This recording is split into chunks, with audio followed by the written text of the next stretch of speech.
Welcome back to another video in our Minecraft Forever world. In the last video, I showed you the redstone behind making these amazing animated windmill fans, and we're going to continue animating our world in today's episode as well. For today's journey, I want to walk through building your own millstone, not just for decoration, but for functionality as well. After farming a bunch of wheat, just toss in a full stack and let the millstone go to work. Eventually it'll all get crafted up into some nice new fresh bread that you can go ahead and use whenever you need to on your journeys. But let's say you farmed a whole bunch of wheat, toss it into this chest, and you can just let the windmill, as well as the powered millstone, do its thing. So if you want to build a working millstone in your world, let's not waste any more time and get to the redstone. Alright, so now I'm going to show you guys how to build the stone mill, and I know this doesn't have the decorations on it, we'll get to that. But there's also a bunch of other redstone in here that I'm also going to show you how to build. You can add it if you want to, or you can leave it be and figure out how to add or subtract whatever it is that you want. So we're just going to take it step by step. The first step, however, is going to build a 9x10 square. So this is my 9x10, 9 across the top, 10 down the length, and so just slightly longer on one side. But I have a couple of additional pieces in here. One, I added this redstone in, which is 5 blocks in, or I guess 5 blocks down the 10 side and 1 block in this side. And the reason why is that this redstone block is going to be my signal that powers everything. So I want to mark where that signal is coming in from, because everything else will be going based off of that. Then I've also gone ahead and added some furnaces here. These are just immovable blocks, so when I have my slime blocks that will be moving things around, it won't mess up any of the rest. And so just go ahead and pause, take a minute to build something similar to this, and you don't have to build this directly underneath the redstone line that's going to be coming down from your windmill. You can build it really wherever it is that you want to. This just helps me to know where my redstone is going to be powered from, and so that's why I've added that redstone block. Ready? Well, let's continue. All right, so I've gone ahead and gotten my deep slate blocks, which is just my decorative floor block, whatever it is, and I'm going to go ahead and come out 3 from the block that's right next to where my furnaces is. 1, 2, 3. Then I'm going to take this and we're going to carry it all the way until it's 1 past my 9x10. And then we're going to bring it up all the way until it is 1 past my furnaces once again. And so that's 3 up this way. There's going to be, I think, 5 down here, and then 6 across here. And then you're going to fill all of this in so it looks something like this. Hopefully you have your dimensions correct, so I'm going to go ahead and switch these red and yellow blocks back to deep slate, and we can continue to go from there. All right, the next thing I'm going to do is back up in my top corner here. I'm going to clear out 4 and 4 again, because we really don't need this corner, and that way we keep things very clear. And then I'm going to go ahead and give myself 1 block around all of the edges, except for, as you can see over there, this first block here, in line with those 2 furnaces in the floor. I'm going to skip that one. Everywhere else, I'm going to add 1 block, which is going to be our wall to this area. And that way, we can kind of start sectioning off where all the different pieces are to our build. All right, so starting off, we're going to come up to the top. And up here, we're going to add 1 redstone dust 1 away from our wall here. We're going to come down over and add a repeater as well as a redstone. Then we're going to come down 1 further to here. We're going to do the same thing the opposite direction, a repeater and a redstone. Editor Jake here. You want to go ahead and set both of these repeaters to 2 ticks, as I forgot to mention that in the first recording. And then we're going to come off the back of this redstone here. We're going to come down 3, 1, 2, 3. Next to that first one, we're going to add a target block, as well as a crafter facing this direction. Editor's note, you'll want to lock the top 3 and middle 3 spaces of the crafter. Otherwise, any wheat that you add to the machine will turn into hay bales instead of bread, which is kind of the goal. Into a hopper that's going to be facing an upward facing dropper. So let's add a dropper there and a hopper facing that direction. Now off the back of this, we're going to add a comparator that's going to be facing away, with a repeater, as well as redstone following all the line around to the edge like so. that's going to allow us to have an observer that's facing this redstone.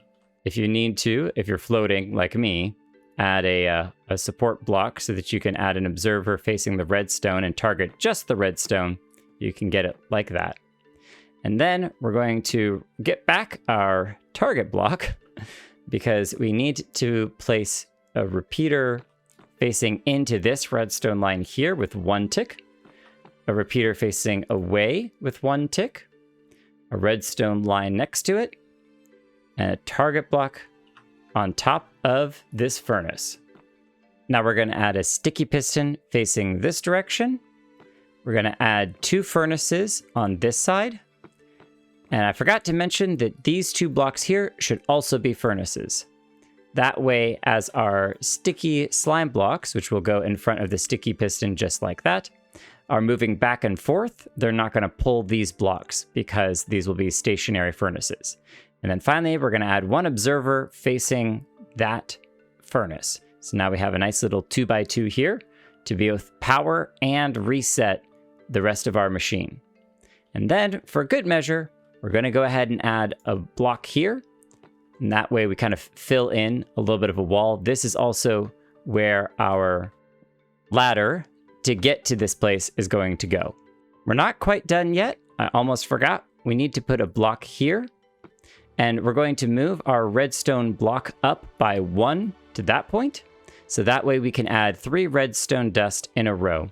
And don't worry, we'll get to this block. It'll get moved down, which is what's going to power all of these different pieces. So take a quick look. Your build should look something like this. Our next step is to go ahead and add a second layer of our wall all the way around all the edges. Once again, we are going to skip this observer here because we're going to come back and add more later.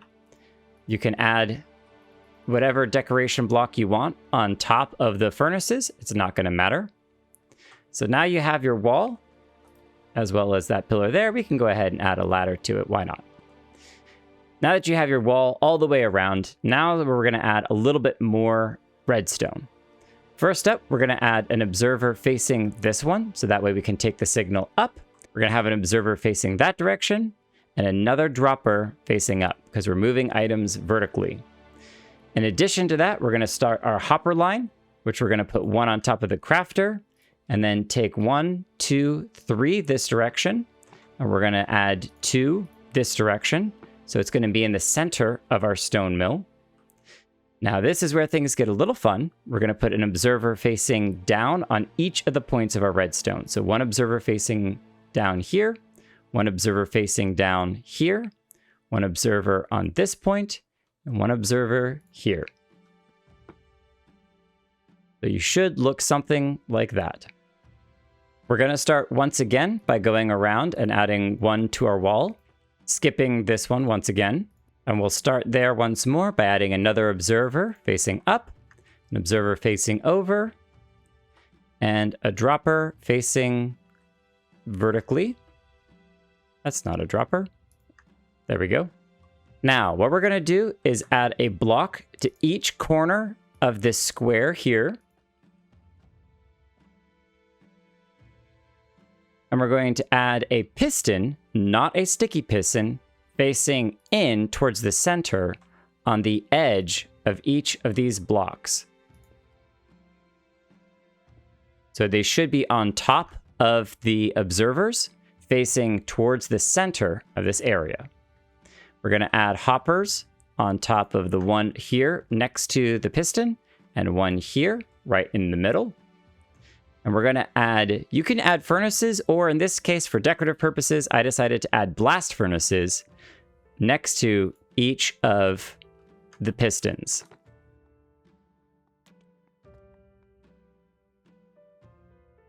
Time to get out your slime and honey blocks.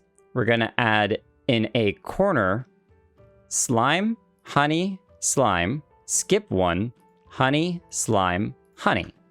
So it should make a pattern similar to that. We're going to add a few extra blocks over here to fill in this spot and make sure that we continue our ladder up.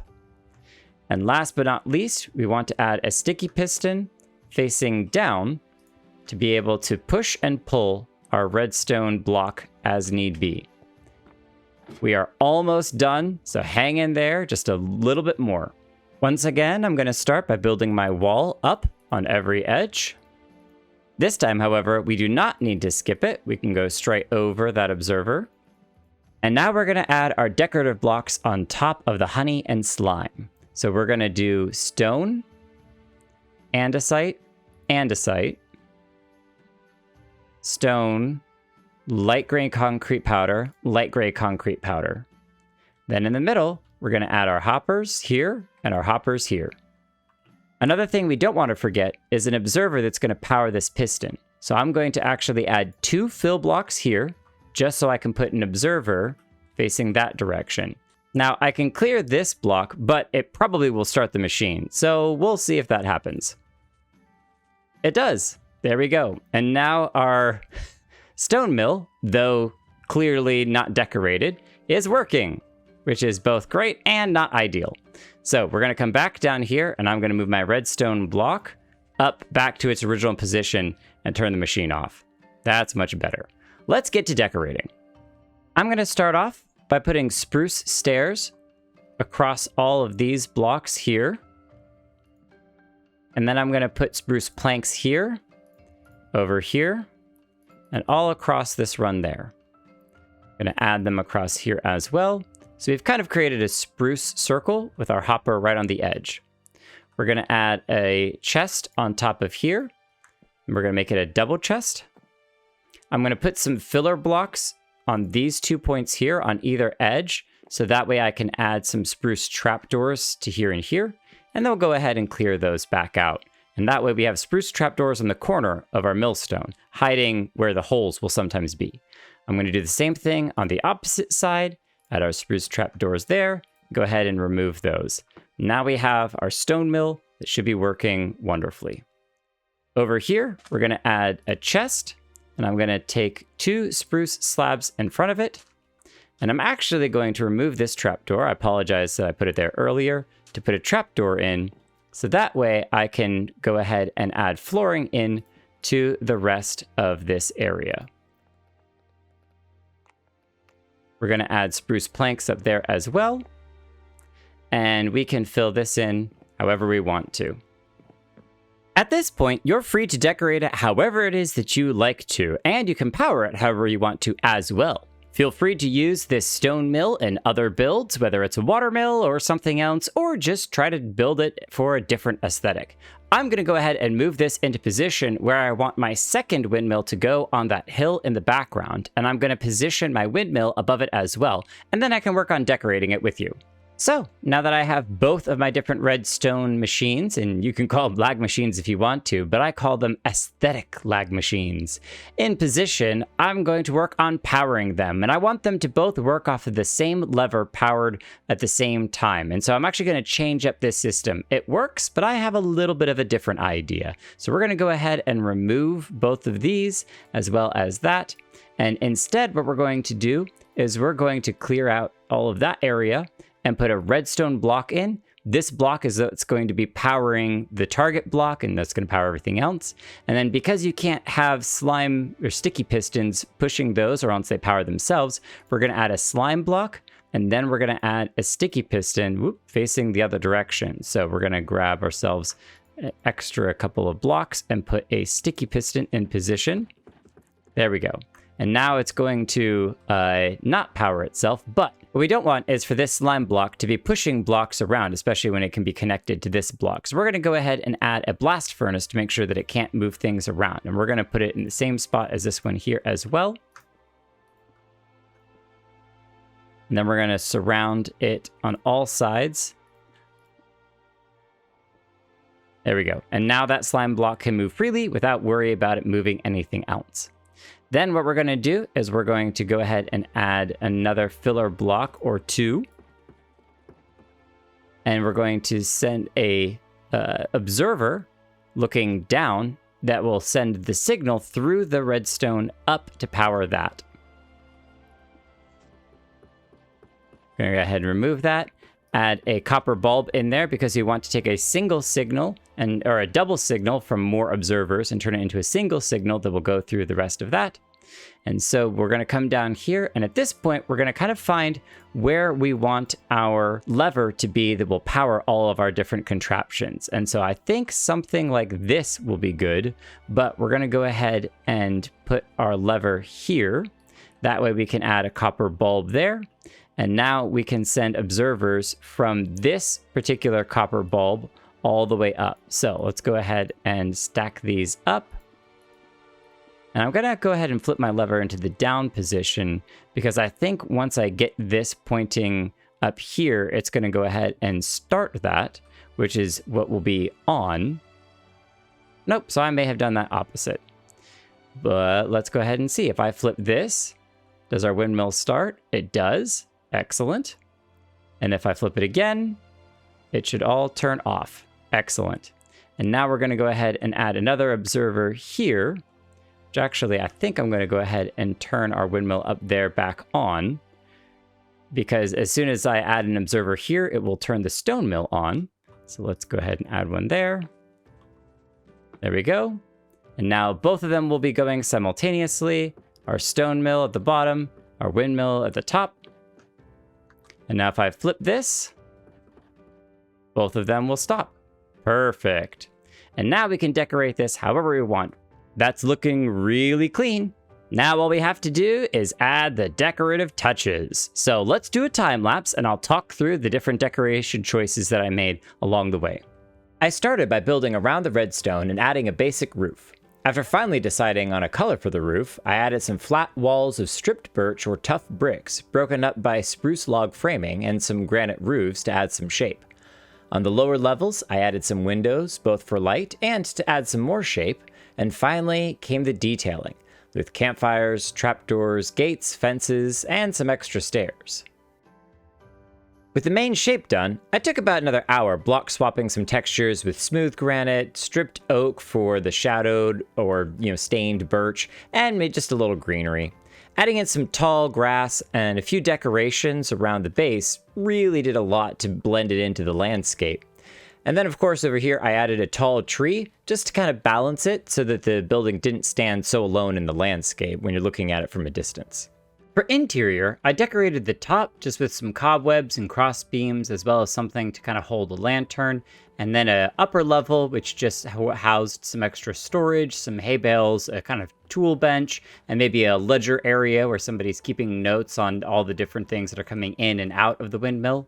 For the bottom area, we added some more hay bales because that's the hay that's going to be processed in our windmill slash millstone. Obviously our chest where we're going to be able to load up lots of wheat, a wheelbarrow with maybe some of the watermelons that are scattered throughout our fields, a couple different other small things, but this was fun over here. I was able to pack in a little small automatic composter that would automatically turn all of our extra seeds into some extra bone meal for us. So really nice and compact and clean little design. If you missed the video on building the windmill fan, I encourage you to check it out. And if you like these animations in Minecraft, I've got more on the way, so check back soon. And hey, thanks for watching, builders. I'll see you all in our next journey.